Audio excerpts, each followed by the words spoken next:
नमस्कार, world news में आज अमेरिकी राष्ट्रपति डोनाल्ड ट्रंप ने ग्रीनलैंड को लेकर एक बार फिर सख्त रुख अपनाया है। वो लगातार ग्रीनलैंड पर अमेरिकी कब्जे की बात कह रहे हैं।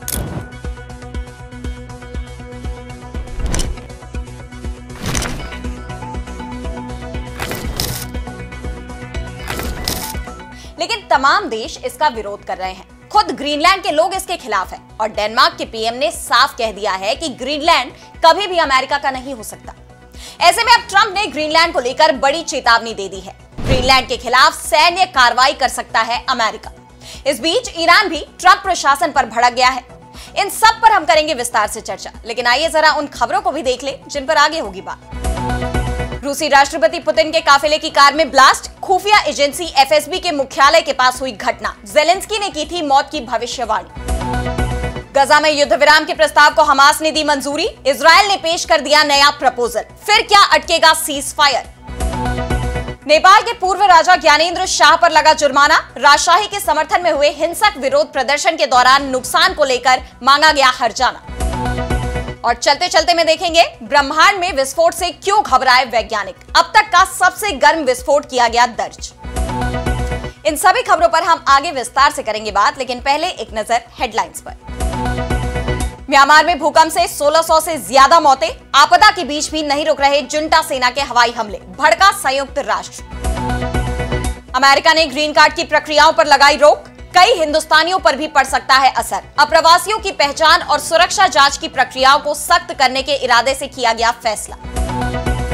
लेबनान में इजरायली हमलों को लेकर हिजबुल्लाह की चेतावनी, अगर इजरायली हमले नहीं रुके तो दूसरे विकल्पों पर करेंगे विचार। इजरायल ने संघर्ष विराम तोड़ बीते दिन बेरूत पर किया हमला। सीरिया में तख्तापलट के 4 महीने बाद कार्यवाहक सरकार का गठन, कोई प्रधानमंत्री नहीं। अंतरिम राष्ट्रपति जुलानी ने 23 मंत्रियों को किया नियुक्त, एक ईसाई महिला भी शामिल। तो अमेरिकी राष्ट्रपति डोनाल्ड ट्रंप ने ग्रीनलैंड को अमेरिका में मिलाने के लिए सैन्य कार्रवाई करने की चेतावनी दे दी है। यह पहली बार नहीं है जब ट्रंप ने ग्रीनलैंड को लेकर ऐसा कोई बयान दिया हो। राष्ट्रपति का पद संभालने के पहले से ही वो ग्रीनलैंड, कनाडा को अमेरिका में मिलाने की बात कह रहे हैं और वो लगातार अपने इन बयानों को दोहराते आए हैं। लेकिन इस बार जिस तरह से उन्होंने सैन्य कार्रवाई की बात कही है, उससे पूरी दुनिया में हड़कंप मच गया है। ट्रंप ने कहा कि ग्रीनलैंड के खिलाफ सैन्य कार्रवाई का विकल्प भी है। हालांकि मैं ये चाहता हूं कि बिना किसी सैन्य कार्रवाई के शांति से सब निपट जाए। दरअसल ट्रंप का यह बयान ग्रीनलैंड के विदेश मंत्री के उस बयान के बाद आया है जिसमें उन्होंने ट्रंप प्रशासन के ग्रीनलैंड को लेकर लहजे की निंदा की। ट्रंप लगातार ग्रीनलैंड को अमेरिका में मिलाने के लिए दबाव बना रहे हैं, जिसमें उपराष्ट्रपति जेडी वेंस, उनकी पत्नी उषा वेंस और राष्ट्रीय सुरक्षा सलाहकार माइक वॉल्ट्ज की यात्राएं शामिल है। और हाल ही में जेडी वेंस ने अपने ग्रीनलैंड दौरे पर कहा था कि हमारा डेनमार्क को साफ संदेश है, आपने ग्रीनलैंड के लोगों के लिए पर्याप्त काम नहीं किए हैं। ग्रीनलैंड के लोगों की सुरक्षा में पर्याप्त निवेश नहीं किया गया और इसे बदलना चाहिए। अमेरिका के पास अब कोई विकल्प नहीं बचा है और हमें ग्रीनलैंड की सुरक्षा सुनिश्चित करने के लिए डेनमार्क से ग्रीनलैंड की आजादी का समर्थन बढ़ाना होगा।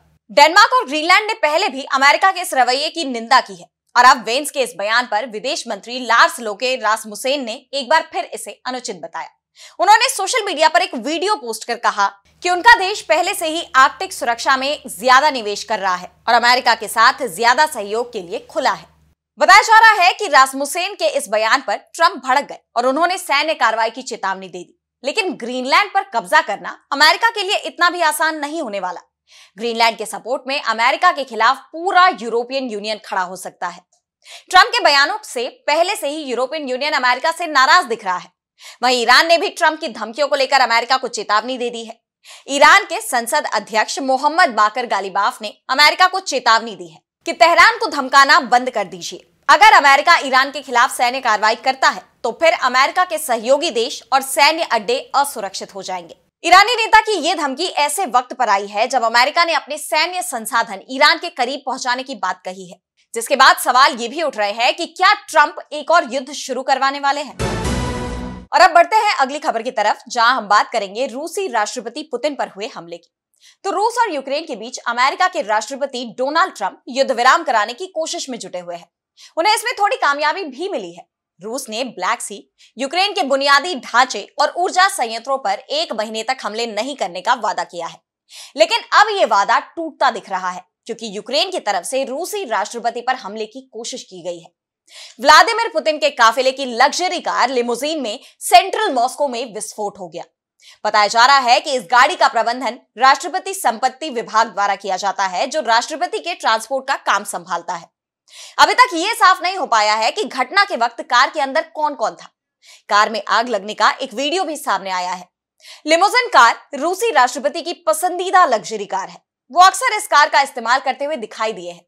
वैसे अभी तक ये तो साफ नहीं हो पाया कि कार में विस्फोट के पीछे कोई साजिश थी या तकनीकी खामी, लेकिन 26 मार्च को यूक्रेनी राष्ट्रपति वोलोदिमीर ज़ेलेंस्की ने दावा किया था कि जल्दी ही पुतिन की मौत होगी।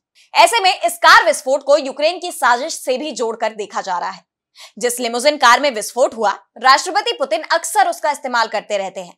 उन्होंने नॉर्थ कोरिया के चीफ किम जोंग उन को भी पिछले साल ये कार गिफ्ट की थी। इसे रूस में बनाया जाता है। ऐसे में यह माना जा रहा है कि इस विस्फोट के पीछे कोई गहरी साजिश हो सकती है। इसके बाद यूक्रेन और रूस के बीच चल रहा युद्ध और तेज हो सकता है। और अब अगली खबर में बात गजा में युद्ध विराम की। तो पश्चिम एशिया में जारी संघर्ष को रोकने की कोशिशें जारी हैं। फिलिस्तीनी गुट हमास ने गजा पट्टी में युद्ध विराम के लिए मध्यस्थों के प्रस्ताव को मंजूरी दे दी है। दरअसल मिस्र ने इस हफ्ते की शुरुआत में एक युद्ध विराम प्रस्ताव रखा था। इसके तहत हमास को 5 जीवित बंधकों को रिहा करना था, जिसमें एक अमेरिकी इजरायली नागरिक भी शामिल है। इसके बदले इजरायल को गजा में राहत सामग्री पहुंचाने की इजाजत देनी थी और कुछ हफ्तों के लिए हमले रोकने थे। साथ ही सैकड़ों फिलिस्तीनी कैदियों को रिहा किया जाना था। लेकिन इजरायली प्रधानमंत्री बेंजामिन नेतन्याहू के कार्यालय ने कहा कि उन्होंने हमास के इस प्रस्ताव को स्वीकार नहीं किया है। उन्होंने कहा कि इजरायल ने अमेरिका के साथ मिलकर एक नया प्रस्ताव रखा है। इस प्रस्ताव के मुख्य बिंदुओं में बंधकों की संख्या में बदलाव शामिल है। युद्ध विराम पर बातचीत के बीच ही इजरायली फोर्स यानी आईडीएफ ने गजा राफा में जमीनी हमला अभियान शुरू कर दिया है। इससे युद्ध विराम में अड़चन पैदा होती दिख रही है। इससे पहले गजा में पहले चरण का युद्ध विराम 28 फरवरी को खत्म हुआ था, जिसके बाद दूसरे चरण में युद्ध विराम पर हमास और इजरायल के बीच सहमति नहीं बन पा रही थी। ऐसे में एक बार फिर इजरायल ने गजा पर हमले तेज कर दिए हैं। इजरायल के हमले में लगभग 500 से ज्यादा लोगों की जान जाने की खबर है। गजा में इजरायल की तरफ से बमों की बरसात की जा रही है। हमास में इस वक्त हालात भयावह बने हुए हैं। ऐसे में इन हालात को देखते हुए सवाल ये उठ रहे हैं कि क्या इजरायल युद्ध विराम नहीं चाहता। चर्चा तो यह भी है कि क्या एक बार फिर सीज फायर अटक जाएगा। और अब अगली खबर में बात नेपाल की। तो नेपाल में बीते कुछ दिनों से हालात बेकाबू होते जा रहे हैं। शनिवार को राजशाही समर्थक प्रदर्शनकारियों ने देश की राजनीतिक पार्टियों के दफ्तरों को निशाना बनाते हुए हमले किए, जिसमें कम से कम 2 लोगों की जान चली गई। जिसके बाद राजधानी काठमांडू में कर्फ्यू लगाया गया। प्रदर्शनकारियों से निपटने के लिए सेना को भी उतारा गया। प्रदर्शनकारी नेपाल में राजशाही के लौटने और देश को हिंदू राष्ट्र बनाने की मांग कर रहे हैं। ऐसे में सवाल ये उठ रहे हैं कि देश में अचानक इस तरह की मांग क्यों उठ रही है। नेपाल की सरकार ने इन सब के पीछे पूर्व राजा ज्ञानेंद्र शाह का हाथ माना है। इसके बाद काठमांडू मेट्रोपॉलिटन सिटी यानी केएमसी के मेयर बालेंद्र शाह ने ज्ञानेंद्र शाह को एक लेटर भेजा। लेटर में उनसे नुकसान के लिए मुआवजे के रूप में 7,93,000 नेपाली रुपए का भुगतान करने के लिए कहा गया। इसके अलावा शाह का पासपोर्ट भी रद्द करने की प्रक्रिया शुरू कर दी गई है। खबरों के मुताबिक सरकार ने हिंसा में शामिल लोगों के खिलाफ कानूनी कार्रवाई करने की योजना भी बनाई है। बता दें कि नेपाल में फरवरी में लोकतंत्र दिवस के बाद से राजशाही समर्थक सक्रिय हो गए हैं। उससे पहले ज्ञानेंद्र शाह ने एक बयान जारी कर कहा था कि अब देश की रक्षा करने का समय आ गया है और अब देश में एकता लाने की जिम्मेदारी हमें लेनी चाहिए। राजशाही समर्थक काठमांडू और देश के अन्य हिस्सों में रैलियां आयोजित कर रहे हैं, जिसमें 2008 में खत्म किए गए 240 साल पुराने राजतंत्र को बहाल करने की मांग की गई है। और अब चलते चलते में बात करेंगे टूटते तारे की। तो हमारी आकाशगंगा के पास लार्ज मैगेलेनिक क्लाउड यानी LMC नाम की एक छोटी सी गैलेक्सी है और इसी में मौजूद एक तारे ने हाल ही में सबसे भीषण और गर्म विस्फोट किया। वैज्ञानिकों ने इसे LMCN 196812A नाम दिया है। ये एक रिकरेंट नोवा यानी बार बार फटने वाला तारा है।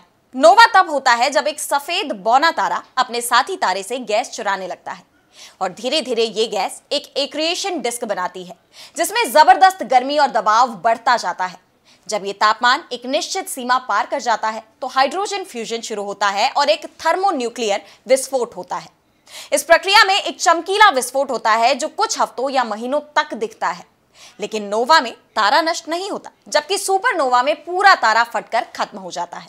ये नोवा 1968 में खोजा गया था और 1990 से इसके हर विस्फोट को रिकॉर्ड किया गया है। इसका सबसे हालिया विस्फोट अगस्त 2024 में हुआ। वैज्ञानिकों के मुताबिक इस बार विस्फोट से निकली गैस की गर्मी 54 लाख डिग्री फ़ारेनहाइट यानी 30 लाख डिग्री सेल्सियस तक पहुंच गई। और इसमें सबसे ज्यादा चौंकाने वाली बात थी सिलिकॉन का जबरदस्त इंटेंसिटी से मौजूद होना। वैज्ञानिकों को उम्मीद थी कि उन्हें सल्फर, फास्फोरस, कैल्शियम और एल्यूमिनियम भी मिलेंगे, लेकिन वे गायब थे। नोवा में धातुओं की कमी से यह विस्फोट और भीषण और गर्म हो गया। लार्ज मैगेलेनिक क्लाउड में धातुओं की मात्रा कम होती है, जब किसी तारे में हाइड्रोजन और हीलियम के अलावा भारी तत्व जैसे कि लोहा, कार्बन, सिलिकॉन ये कम होते हैं, तो विस्फोट पहले की तुलना में और ज्यादा तेज हो सकता है। ऐसे लो मेटलिसिटी वाले सिस्टम में सफेद बौना तारा अपने साथी से ज्यादा गैस जमा करता है और जब विस्फोट होता है तो यह बेहद शक्तिशाली बन जाता है। तो आज इस वर्ल्ड बुलेटिन में इतना ही। देश दुनिया की तमाम बड़ी खबरों के लिए आप बने रहिए डीबी लाइव के साथ और मुझे दीजिए इजाजत। नमस्कार।